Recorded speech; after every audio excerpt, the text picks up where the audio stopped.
Wayyoo nan sobe naan jedhi boonii koo abdii maaliin qabagaa kan booda abdii maaliin qabagaa kana booda jedhee ashama harka fuunee kabajamtootaaf jaallatamtoota hordoftoota koo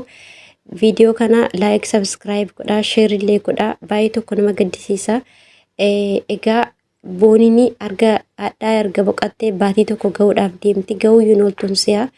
Akkuma argaa jirtan egaa baatii tokko miti torban lama qofaa cabacabamee BBCdhaan OM'dhaan maaliidhaan eessaan laayivii irratti gara meeqaan qaamaanis ta'ee lafarrattis ta'ee miidiyaa irrattis iyyamee torban tokko qofaa dhaabbatee jechuudha. Hadhaa utuu waan namni deebi'ee galu wayii ta'eeti silaa booniin deebitee galti. Gamanumaan ijoollee waan akkanaa kana lubbuu keessan irratti faraduudhaaf murteeffattanii jirtanii kanarraa fakkeenya dandeessanii booniin hadha namni si jaallatu jiraachuu dhiisuus hin beektu ture hadhas argaa hin jirtu. Hadha garuu isiin maaliif argaa hin jirre waan biyyoo uffattee jirtu lafa jala waan jirtuudhaaf Joosiin garuu lafa gubbaa waan jiruufu nama kamiyyuu argaa jira jechuudha. Akkuma gabaree hamas argaa jirtan wayyoo nan sobe naan jedhi boonii koo abdii maaliin qabaa kana booda jedhee akka waan garaa murate yookiin immoo akka waan duniyaan nagayeera jechuu isaati yookiin immoo gadda isiidhaaf qabu ibsate jechuudha. Egaa viidiyoo kana please subscribe illee godhaa like share godhaa akka nama hunda bira ga'uu fi keessaa yommuu shamarran mana madaamii jirtan shamarran jaalala keessa jirtan shamarran abbaa manaa isinirraa qara ilaaluu ofirraa of biraa qabda wajjin jirtanii lubbuu keessanitti faraduurraa akka of qusattanu jechuudha. Biyyaans haadha isin deesse qabdanii nama hadhatti heerumtan kanaa kaleessa wal bartanii haati keessan garuu ji'a sagal garaatti isin baatte waggaa sadii dugdatti isin baatte isin wajjin cinqamtee isin guddifatti yoo abbaa manaa sanaaf dhiiftanii haadha keessanii jiraachuu qabdu jechuudha. Haati keessanii gaafa isin dulloomtanillee isiidhaaf ganaa ilmooti akka ilmoo xiqqooti jechuudha. Gara isin hin jibbitu maatii nama hin jibbu jechuudha. Kanaafi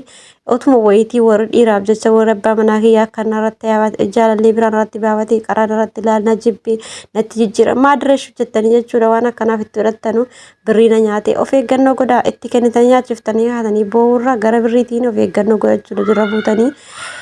Kan kanarraa hafe immoo yoo maaliyyuu dhufe jechuudha kaleessinii fi hadhi tokko miti yoo kaleessinii darbuu baate boruu sinii darba yoo waggaadhaa sinii darbuu baate waggaa satti aanu sinii darba waan ammaa inni isin lubbuudhaan jiraachuun kan bakkaan isiniif ga'u rabbii isin immoo sababa bakkaan ga'uudha jechuudha isin taabuudhuma kanaafuu kanaafi abdii hin muratinaa jechuudha. Dhagaa kun Joosiin gadda isaa ibsataa jira jechuudha. Akkuma argitan piroofaayilii gaddaa piroofaayilii shaamarra kaatee jira. Akkasumallee barreeffama inni maxxanse boonii koosatti nagattee deemtee nan sobe naan jedhi waan dhuftee jaakoo jettee na waamtu natti fakkaataara. Gabbayee ol lixee sagalee keenya eegaa jira waan jedhu barreeffama poostii biraallee ammas istoorii feesbuuka isaa jala maxxansee ture. Egaa hadhaa nama lubbuun jirutu waan akkanaa dubbata. Haqni namaa hin bahu biyya keenya keessatti namni kamiyyuu haati ilmoo irraa duute abbaan ilmoo irraa du'e ilmoon abbaa jalaa du'e gaggeessituma awwaaleetuma dhiisee biraa galuudha. Torbanuma tokko qofa odeeffamee achumaan dhaabbata jechuudha. Wanti waa tokko furmaata argatu hin jiru biyya keenya keessatti dhugaa dubbachuudhaaf akka seera Suudii Arabiyaa akka seera biyya alaatti otoo kaajjeesii ajjeefamee otoo ka waraanamee otoo kan hati harkarraa muramee jedhee namni biyya keenya silaa biyya qajeeltuu taate jechuudha. Nam tokko nama tokkotti ajjeesuudhaaf hirmajaa hin fudhatu yookiin immoo akka nuuf ajjeesullee sababa hin ta'u jechuudha. Booniin akka namni tokko gaafii isarratti hin taanedhaa fi afaan isiitiin miidiyaa irratti dubbattee kaatee nan boqotaara jettee boqatte jechuudha. Utuu hadha garuu yeroo boqachuu kaatu sanaa viidiyoo waraabuu baattee waa poostii gochuu baattee sila hammas yoona Joosiin qaata seera jala oole jechuudha. Hadha garuu Joosiin seera jala illee oolaas hin jiru. Gaafa tokko gaafatameelee furmaanillee godhamaaf hin jiru garuu iccitiisii mistira isii kan beeku jarri qaama qullaa warra wajjin baafatee ciisu waan ta'eefu hin beeka jechuudha. Iccitiisii waa hunda sii beekuu danda'a jechuudha. Garuu hadha maala godhanii ambaasaaddariitti uwwisanii iccitiisiin dhoskan jechuudha. Isinii galee dheengaddallee bilbila sii gorogorree jedhanii yookiin immoo poolisiin fattashe jedhamee sobanii warra nama sii jala jiru bilookii gochuudhaa fi waan argan poostii godhanii achumaan raawwatan jechuudha. Subhanallah. Kanaafuu bileeyyan keenya warri waa hojjettanii birkaa qabdan warri dhiiraa wal keessaa qabdanii yoo maaliyyuu dhufee lubbuu keessan baasuudhaaf hin fiiginaa isiniin jechuudhaaf kabadu isinuma warra duniyaarraa deeme malee ka jiru inuma jiraata gara rabbiin jiraachise kanaaf obballeessitanii haara galfadhaa du'een naqee haara galfadhee qabrii ciisa jettanii yaadina haara galfiin qabrii keessa hin jiru asitti waa lajjadheen deemaa inni wanti fudhadhee deemu sun na baasamoo hojiin koo na baasamoo nan baasuu rabbiin biratti jettanii itti yaaduun dirqama jechuudha malee funyoodhuma fudhattanii funyoo kararaa argadhettanii mukatti ofiin fannisina waan furmaata argachuu danda'u tokkoo fi namni maal naan jedhaa yoo jettan namni guyyaa 3 guyyaa 2 torban tokko waa isiniin jedha utuma jedheefu sanammoo sana danda'uudha erga waan tokko miidiyaatti gabbaaftanii miidiyaan gabaan tokko miidiyaan waan argaratti yaada kennachuun dirqama taasaati waan gabaa geessan sanallee gabaan ol qabee gaqqabee yeroo sangaa bituu dhaqee sangaan yoo sangaa qonnaa ta'e sangaa qotuuf dhiisuus haqamadamee ilaalamee ol dhaamee gadhaamee ilaalamee kee kaffalamee bitama jechuudha yoo sangaa qalmaa ta'e illee foon qabaachuusaa dhukkuba qabaachuuf dhiisuusaa ol qabanii gaqqabanii ilaalanii jechuudha gaggaragalchanii isinirraa bitu meeshaa mana keessaa fuutanillee hattaa eelee kiu godhanii harkaan dhadhahanii ilaalanii bitu jechuudha killeellee aje tottoraadha moo nagaadha jedhanii adu ija akka aduutti qabanii ilaalanii bitu jechuudha kanaafuu waan miidiyaarra fiddan tokkoo fi erga miidiyaa irratti baatanii namni kannaan jedhe namni sannaan jedhetanii qalbii cabuu hin qabdanu kanaaf waan gaffiddanii sana wajjiniin tagaaffattanii ol deeffachuu qabdu malee jecha namaatiif jecha lubbuu keessan hin balleessinaa kanumaan jechan ijoolleen keenya ijoolleen shamarranii keessaayyuu namni takka osoo abdii muratu nuhi garuu abdii otoo murachuu baannee baay'ee natti tola haati keenya nu barbaaddi abbaan keenya nu barbaada maatiin keenya nu barbaadanii yoo hadha carraa nama tokko biraa dhabne borummoo nama biraa argachuun keenya ni mala kanaafuu takka osoo abdii muratinaa akka boonii kana siniin jechuun barbaada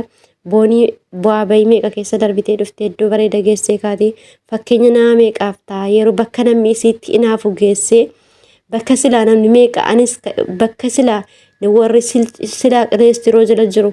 warri ba'aa namaa baataaru warri barandaa namaa xaragaaru warri nama jala qaxaramee hojjetaaru isiirraa fakkeenya fudhatee shooni baqqaani boriifattiin baa jedhee isiirraa fakkeenya fudhataadhaa isuu jiru isiin immoo addaa karaatti hambifte jechuudha kana ta'uu hin qabu kanaaf obboleeyyan keenya of eeggannoo godhaa jaallaan isa ta'u caanaa maatiirraaf isa ta'u maaliyyoo ta'u lubbuudhuma keessan balleessuutti hin fiiginaa garuma lubbuu keessan ijaartaniin gara lubbuu keessan tursiifattaniin ilaalaa jechuudha borii gaafa isinii darbeen argitu booniin yeroo duraatuu namni waan meeqa jedhuuni utuu waan meeqa jedhuuni mana diqqoo sana keessaa algaara teesse nyaata algaara teesse dhugaa argachumarra bulaa jiraattee hadha soofaa gaarii irra teessuudha taa'uudhaaf maashinii uffataa bitattee illee waan meeqa qopheeffattee achumatti dhiiftee biraa deemte jechuudha kana maal ta'a waan akkana abdii isii murachiisee iccitii isii kan beeku abbaa manaasiitii fi abbaa manaasiitii haati isiillee hin beektu maaliif haati isii wajjin jiraataan jirtu sijjamar dammoo waan garaa ofii waa hunda haadhatti ni matan hin beektu hiriyaa durbaa tokko yoo qabaatan itti matan yookiin immoo abbaa manaa ofiitii kan beeku jechuudha kanaaf obboleeyyan keenyaatti akkasuma abdii muratina hadha gajoosiini kunoo akkuma argaa jirtan to'atamee seera jala oolee